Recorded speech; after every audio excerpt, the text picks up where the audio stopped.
Tentative de coercition économique aurait des conséquences visant implicitement les pratiques de la Chine, mais sans la nommer. Au Canada, les parcs de la province de l'Alberta, dans l'Ouest, seront fermés au public pendant le week-end férié à venir pour réduire le risque de nouveaux départs de feu.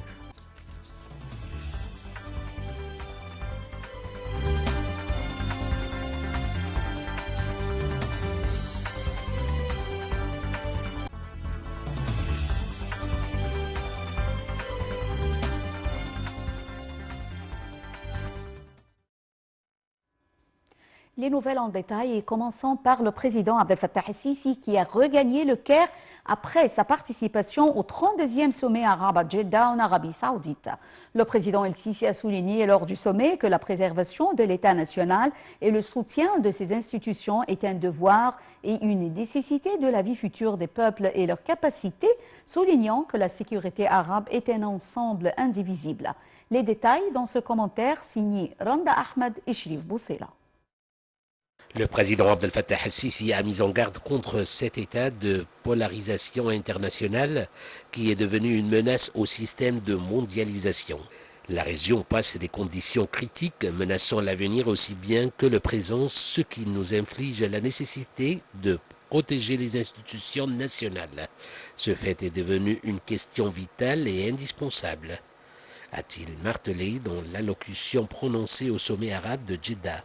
Il faut s'appuyer sur nos propres capacités et atouts pour résoudre les problèmes arabes, a souligné le président Abdel Fattah el-Sisi. Le président el-Sisi a affirmé qu'il suit avec tristesse et douleur l'escalade de certaines crises arabes au cours de la période passée, en particulier celles qui résultent d'actes irresponsables, comme l'escalade par Israël dans les territoires palestiniens. Le chef de l'État a ajouté qu'alors que l'Égypte confirme poursuivre ses efforts pour maintenir l'accalmie, nous avertissons aussi que le fait de gérer le conflit sur les plans militaires et sécuritaires entraînera des conséquences désastreuses pour les peuples palestiniens et israéliens. En marge du sommet, le président el-Sisi s'est entretenu avec le prince héritier saoudien Mohammed bin Salman bin Abdelaziz. Le porte-parole de la présidence, le conseiller Ahmed Fahmi, a déclaré que le prince Mohammed bin Salman a souhaité la bienvenue au président el-Sisi, exprimant l'appréciation de l'Arabie saoudite à l'Égypte, leadership et peuple, faisant l'éloge de la fraternité sincère et des relations historiques solides qui lient les deux pays. Le prince héritier saoudien a affirmé que son pays aspirait à relancer les relations bilatérales distinguées dans les divers domaines. Le porte-parole a également affirmé que l'entretien a porté sur les moyens de renforcer les relations bilatérales, de pérenniser le partenariat entre les deux pays en faveur des intérêts communs entre les deux pays et les deux peuples.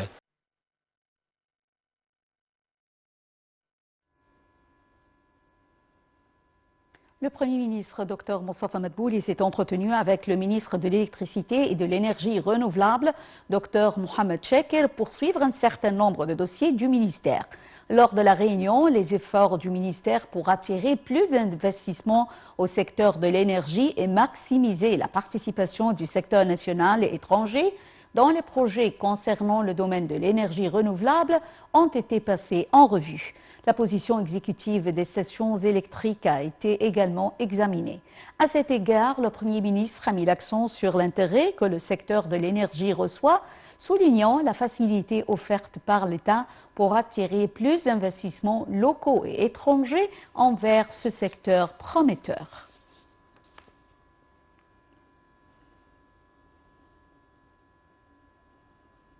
La deuxième séance de l'axe politique du dialogue national débutera demain et comprend 4 séances entre les comités des partis politiques et locaux au centre du congrès du Caire. Le comité discutera au cours des 2 sessions de la question de la loi sur les conseils populaires locaux et le comité des partis politiques discute de toutes les questions du comité qui comprennent des règles pour promouvoir et soutenir l'activité des partis, éliminer les obstacles les entravant la formation du comité des partis, en plus de la question de la gouvernance financière et administrative au sein des partis.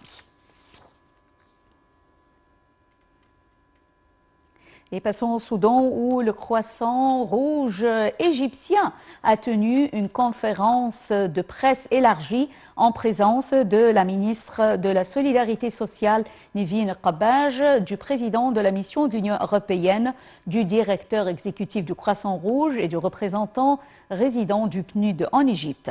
Au cours de la conférence, la lumière a été jetée sur le soutien accordé de la part de l'Union européenne et du PNUD au Croissant Rouge pour poursuivre les efforts de soutien au peuple soudanais. 27 tonnes de produits sanitaires ont été fournis pour renforcer les efforts du gouvernement égyptien dans le soutien du peuple soudanais frère. Selon la ministre, cette aide intervient dans le cadre de la coopération avec l'Union européenne et le PNUD, le parapluie du projet de renforcement des capacités industrielles et des ressources humaines.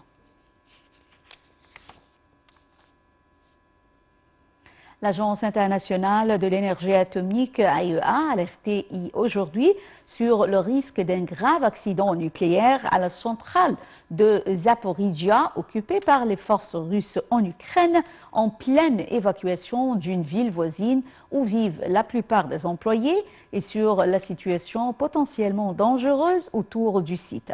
Voici plus de détails dans ce commentaire.